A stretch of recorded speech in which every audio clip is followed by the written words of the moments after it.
Assalamualaikum warahmatullahi wabarakatuh. Di sini saya akan mempresentasikan bagan penjelasan hubungan tradisi komunikasi.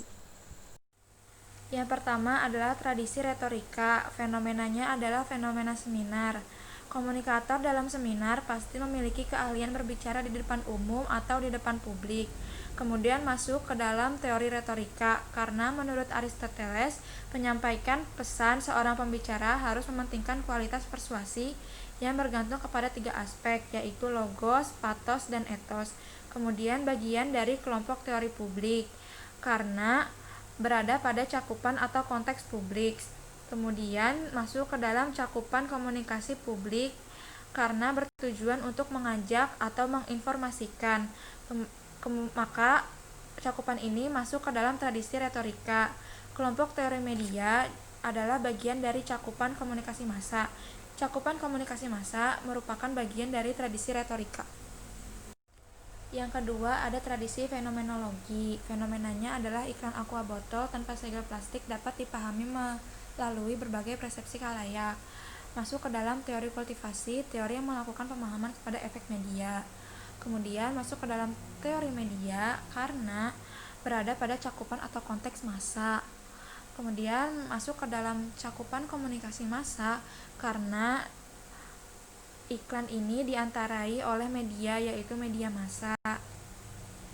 Media massa merupakan alat penyebar informasi yang sangat efektif dan digunakan untuk menyampaikan pesan dirapikan komunikator kepada komunikan. Lalu cakupan ini masuk ke dalam tradisi fenomenologi. Kelompok teori pengembangan hubungan juga merupakan bagian dari cakupan komunikasi interpersonal. Cakupan interpersonal ini juga merupakan bagian dari tradisi fenomenologi. Yang ketiga ada tradisi sosiopsikologi. Fenomenanya yaitu curhat online atau Q&A. Masuk ke dalam teori kajian budaya karena curhat online merupakan produk budaya dan curhat online masuk ke dalam bentuk dan nilai atau norma dalam kebudayaan. Kemudian masuk ke dalam kelompok teori media karena komunikasi berhubungan dengan konten media dan persepsi khalayak. Kemudian masuk ke dalam cakupan komunikasi massa karena diantarai oleh media, yaitu media massa. Dan masuk ke komunikasi massa karena ada komunikan yang merespon. Dan dari cakupan ini masuk ke dalam tradisi sosiopsikologi. Kelompok teori diri dan pesan dan kelompok teori pengembangan hubungan juga masuk ke dalam cakupan komunikasi interpersonal. Komunikasi interpersonal masuk ke dalam tradisi sosiopsikologi. Yang keempat ada tradisi sosiokultural. Fenomena yang diambil adalah fenomena organisasi komunitas Himakom.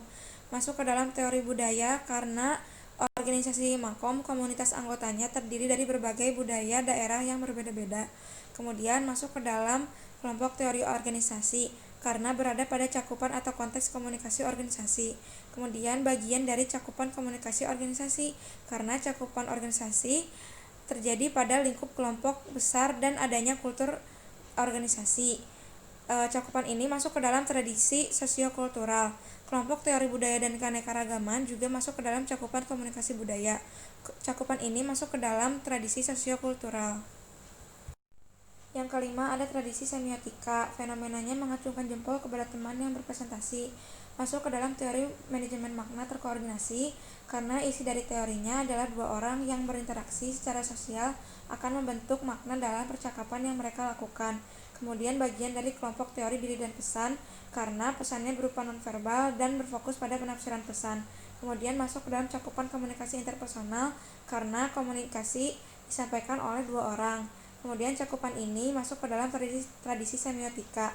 Kelompok teori budaya dan keanekaragaman masuk ke dalam cakupan komunikasi budaya. Cakupan ini masuk ke dalam teori semiotika. Yang keenam ada tradisi sibernetika. Fenomenanya Instagram masuk ke dalam teori pemrosesan informasi. Instagram memproses informasi seperti tulisan pada caption di postingannya. Bagian dari kelompok teori pengembangan hubungan. Teori ini berhubungan dengan konten media yang berada pada konteks atau cakupan. Kemudian masuk ke dalam cakupan interpersonal karena komunikasi dapat dibantu juga oleh alat komunikasi. Selanjutnya masuk ke dalam tradisi sibernetika. Cakupan komunikasi massa juga termasuk ke dalam tradisi sibernetika dalam kelompok teori media. Yang terakhir ada tradisi kritis, fenomenanya kesetaraan gender. Fenomena ini masuk ke teori sudut pandang feminis, contohnya kebebasan laki-laki dan perempuan mendapatkan pendidikan setinggi-tingginya. Teori sudut pandang feminis masuk ke dalam kelompok teori budaya dan keanekaragaman, juga bagian dari cakupan komunikasi budaya. Cakupan komunikasi ini masuk ke dalam tradisi kritis. Kelompok teori organisasi masuk ke dalam cakupan komunikasi organisasi. Kelompok teori media masuk ke dalam cakupan komunikasi massa. Dan kelompok teori pengembangan hubungan masuk ke dalam cakupan komunikasi interpersonal. Keempat cakupan ini masuk ke dalam tradisi kritis.